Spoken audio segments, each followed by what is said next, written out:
இருக்காரு. சாதாரணமாக உங்கள் வீட்டில் ஒரு விசேஷம் வாட்ஸ்அப்பில் அனுப்பிச்சிங்கன்னா கூட வந்துடுவாங்க.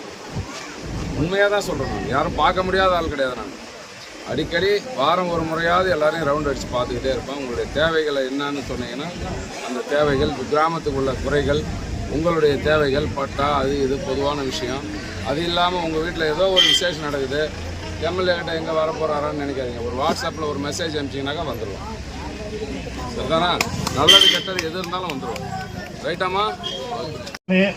கண்ணையன் அவர்களே, நேரு அவர்களே, குமார் அவர்களே, தட்சிணாமூர்த்தி அவர்களே, மணி அவர்களே, அழகேசன் அவர்களே, மோகன் அவர்களே, குருநாதன், தேவராஜ், லோகநாதன், அன்பரசன், விக்னேஷ், புவியரசன், கவியரசன், பிரசாத், ராஜேந்திரன், செல்லகுமார், கார்வண்ணன், தளபதியினுடைய கரங்களை வலுப்படுத்துவதற்கு நம்முடைய அருமை சகோதரர் வெங்கடேசன் அவர்களுக்கு முரசு சின்னத்திலே வாக்களியுங்கள்.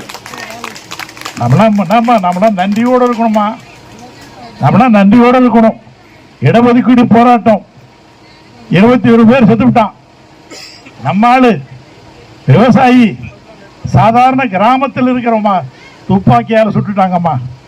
படுபாவிகள் சுட்டு விட்டார்கள். அந்த 21 குடும்பமும் நடுரோட்டில் நின்று போச்சுமா. 21 குடும்பத்திற்கு நாதி இல்லை.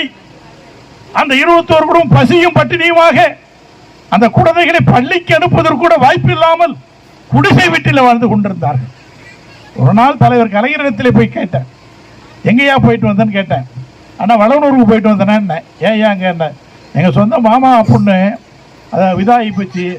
அவங்க அந்த வந்து மாப்பிள்ளை இறந்து போயிட்டான் துப்பாக்கி சூட்டில், பொங்கல் வருதுண்ணே, அதுக்காக எது ஒரு பணம் கொடுத்துருவேன், ஒரு 1 லட்ச ரூபா கொடுக்கறதுக்காக நான் போனேன்னு சொன்னேன். என்னையா ஆச்சு அப்படின்னாரு. ஆமாம், நான் 21 பேர் குடும்பங்களும் நடு ரோட்டில் நாதி இல்லாமல் இருக்கு. இந்த போராட்டத்திலே கலந்து கொண்டு அந்த 21 குடும்பங்களும் நடு ரோட்டில் நிற்குதுன்னு சொன்னேன். அந்த தலைவர் கலைஞர் அவர்கள் விழிகளில் நீரோடு சொன்னார்கள், ஐயோ என்னையா இவ்வளோ கொடுமையா இருக்குதா அப்படின்னு சொல்லிட்டு உடனே உதவியாளர் சண்முகநாதனை கூப்பிட்டாரு. உடனே கூட்டு சொல்லி இந்த 21 பேருடைய முகவரியையும் எடுக்க சொன்னாரு. உடனே 3 லட்சம் ரூபா ஒவ்வொரு குடும்பத்துக்கு. நம்ம கூட பிறந்தவனும், நம்ம அண்ணன் தம்பி சகோதரன் பசியோடும் பட்டினியோடும் இருந்தார்கள்.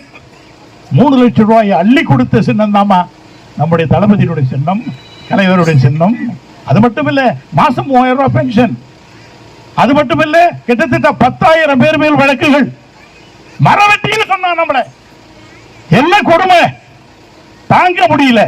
நம்ம மரவெட்டியா வாழ்ந்து கொண்டிருக்கிறோம். மரவெட்டி என்று சொன்னார்கள்.